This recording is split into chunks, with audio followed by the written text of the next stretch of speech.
Oh, Nebraska Grav. So Nebraska gravel is going to be mostly on a grid system. The gravel is more pea-sized gravel for the most part, like really easy to ride on, super smooth. There are some sections of like larger rocks, but they're very small.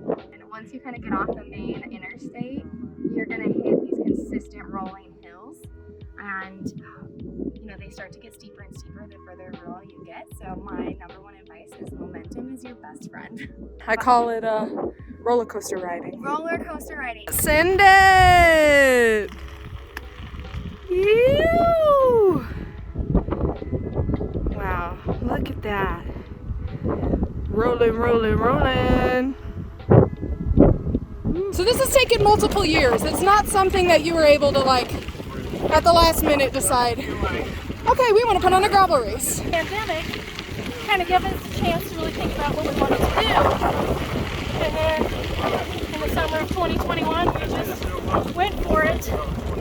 And it's been amazing. It's been an amazing journey.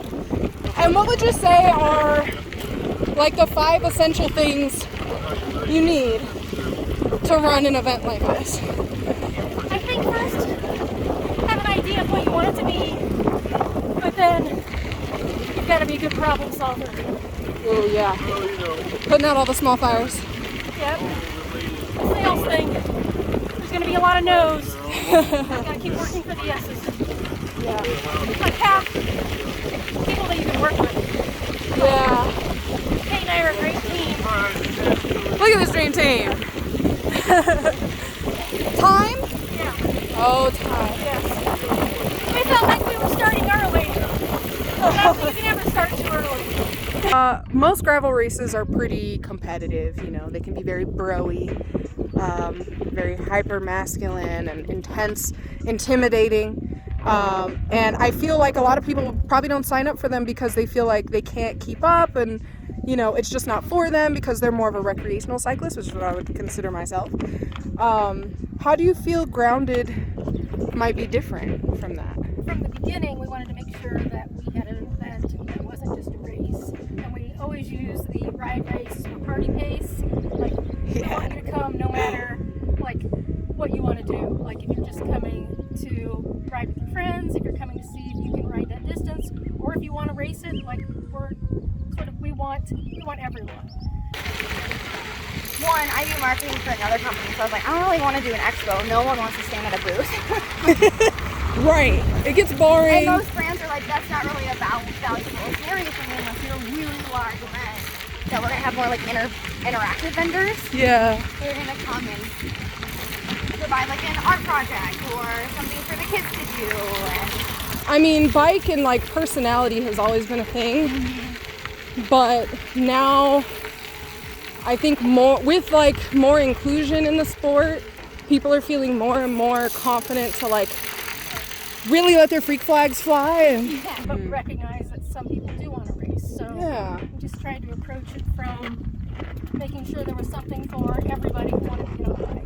Yeah, I think it's cool too because like you already have, you know, a few big like races in this area, so I feel like there must be a demand for kind of something more just fun for people to just get out and try it, and then they could move on to doing the big, you know, really hardcore stuff.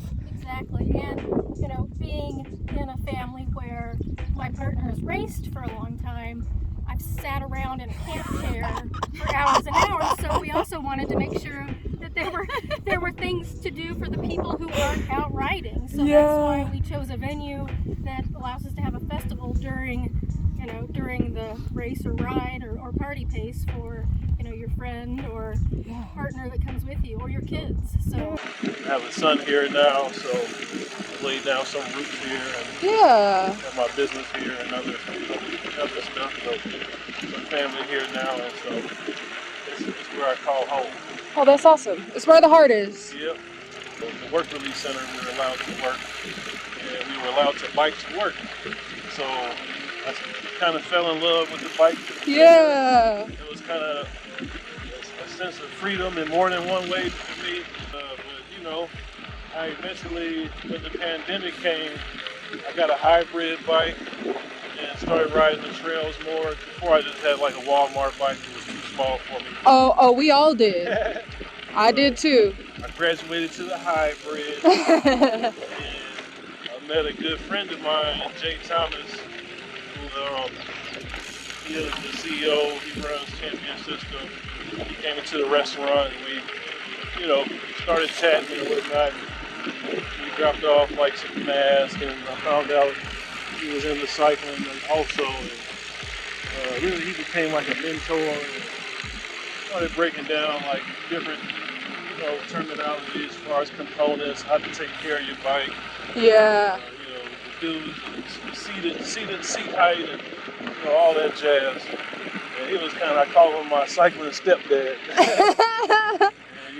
Got my first gravel bike in 2020. Haven't looked back ever since. Caught a flat tire on that hybrid and hung it up. I have respect for you because you own your life choices and everything, and I think that's really important. And it'd be really easy to pick up a bike and say, oh, I just got into biking because whatever, for whatever reason, I just thought bikes were cool, bikes are fun, or I need to ride to work. But to really give it credit that it gave you that freedom and yeah, it just makes you appreciate it that much more. Now Grounded. So you've done some gravel racing yourself, and now you find yourself kind of being a part of putting on one of these things. How does that feel? It feels like a great opportunity. I look at it like art. There's no right or wrong way. It's just all about using what you have, and at the same time, we want to make it accessible to families, racers, all groups, all demographics. Just gravel for all. Yeah. Well, that's awesome. So, with Grounded, trying to be more inclusive and foster kind of a more level playing field. I don't know, just like a more inclusive environment altogether. And with your experience kind of growing up here and seeing how the cycling community has maybe changed over time, 5 years from now, what would you hope that Grounded would accomplish for the cycling community here?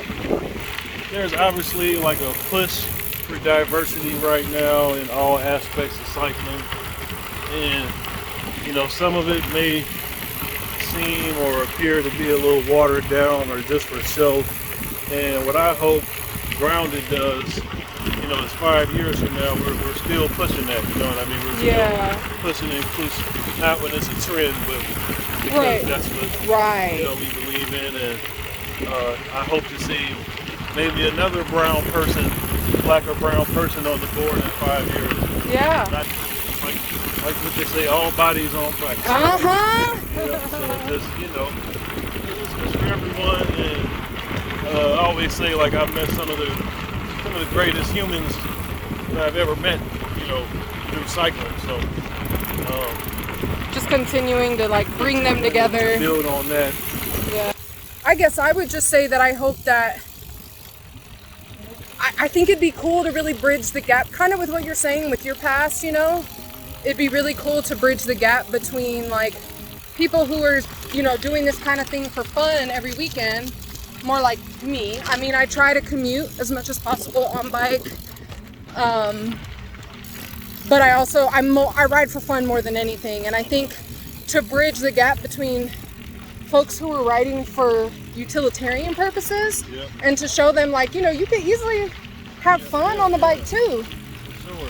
I think that's, for me, that's what I'd really love to see in the next few years. And I think gravel events are kind of the perfect opportunity to get people into that kind of thing. I mean, crit racing is so intimidating and scary and dangerous. Yeah, road racing, but you can hop on a hybrid bike on this rail trail and easily be out of town. Yeah. And be with other people who will support you and make sure you don't get left behind. we can maybe provide some gently used bikes for inmates, Yeah. and not just to all inmates, but have there some incentives be involved. You know what I mean? Yeah. Be doing good and being productive and whatnot. So not only are they take up time, so you don't have idle time to get into trouble. When you're on the bike. So not to say that that's the only deterrent, but it's providing activities, fills up time. It just checks off so many boxes. Even just having the vision and speaking about it, I think is a first step. Because, it won't be just you. When you put that out there and other people pick up on it and they hear it, then they start to make small actions, hopefully, in that direction. And just always keeping it in mind will get it going. For its inaugural year, Grounded Nebraska has established a rider support program that is structured to fully support gravel race-curious riders to race and attend the event on June 25th. Established with rural and underserved riders in mind, priority support is given to riders in rural areas and BIPOC, LGBTQIA+, and WTFNB cyclists, to encourage more diverse participation in the sport of gravel cycling. The Grounded crew is taking great initiative and using their leverage with brands like Champion System and Hammerhead to get support for these riders. These resources don't come easy, and the burden usually falls onto organizations outside of the race event to break that barrier. I'm proud to be an ambassador for Hammerhead, who has supported Grounded Nebraska with a portion of their sales being donated to this rider support program. I hope that other race organizers and cycling industry and community leaders take note. Until then, join me at Grounded Nebraska.